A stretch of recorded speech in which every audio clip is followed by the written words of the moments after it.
So our library here in Bella Bella is the first all-ages community library in our community.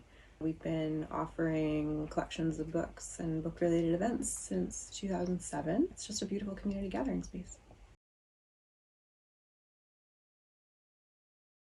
I think one of the beautiful things about the library is it is truly a really public community space. It's right down by the main dock. It's at the center of town. People know they can drop in and have a cup of coffee and chat with their staff and just be in a comfortable spot. So it's a really beautiful gateway to getting people into reading and connected to books. I think one of the things that's really beautiful about our model is that we're a very low barrier library. We will lend to anyone. There are no time limits on books. We're here to help people find books. It's very intimate, very personal. My office is right right by the front door of the library, and we have a lot of autonomy over how we manage our collection. So we're able to be really responsive to community needs and requests. And for example, earlier this year, we had community members asking us for more queer literature. And that was a really easy ask for us to, fundraise a small pot of money and bring in 100 or so books to start a little collection of queer literature in the library. More recently, we've been getting requests for books on neurodivergence and mental health, healing from trauma. So that's a new area that we're expanding into in the library. But really, it's a collection where people see themselves, I think, because they know we're here to respond to their needs and respond to their asks. Yeah, I would say that Indigenous literature is always welcome. Folks in the community are really dialed into, new titles coming out in Indigenous literature and old favorites, and so that's a really popular portion of the library.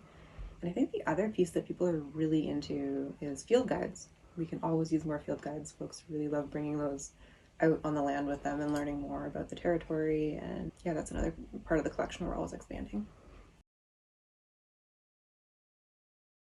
Yeah, I mean, there's a beautiful school library at our community school. It's not accessible to the full community Bella Bella, but it's a beautiful asset for our students. But yeah, without having this community library space, the choice for most people is to order books blind online. Because we're a geographically remote community, there's often huge shipping surcharges attached to ordering things like that. And you don't have the beautiful experience of just browsing a collection and picking books up and putting them down and seeing what resonates with you.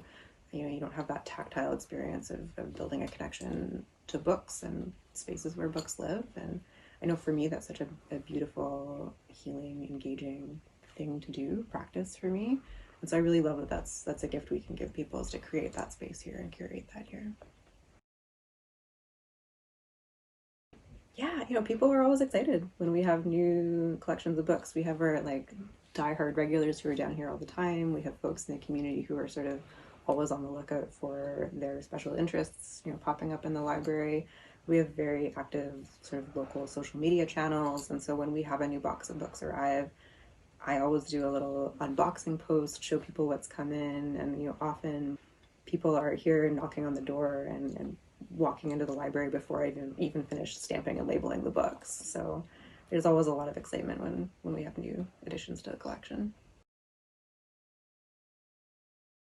So Cox is a Helsick charitable nonprofit. It has been in operation for 25 years. This is their 25th anniversary this year. We run a lot of programs both in the community and out on the land, focused on cultural revitalization and education, health, stewardship. Really just trying to be a responsive organization that's supporting our community to be well and be leaders in our own territory.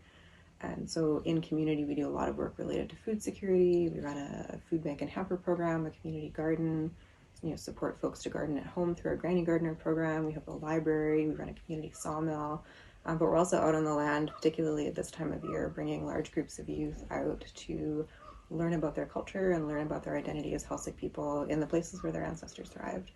So it's really beautiful to be serving the community both here in Bella Bella and throughout the territory, and to evolve our programs based on what the community is asking for at any given time. So some of the things that we're doing are our core projects and programs like the library and like our camp.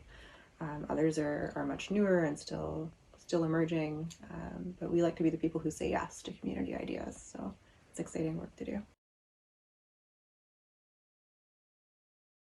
You know, you don't have the experience of being able to just walk into a library or bookstore, or, you know, walk into a coffee shop full of strangers and know that there's sort of the magic of potential connection around you all the time.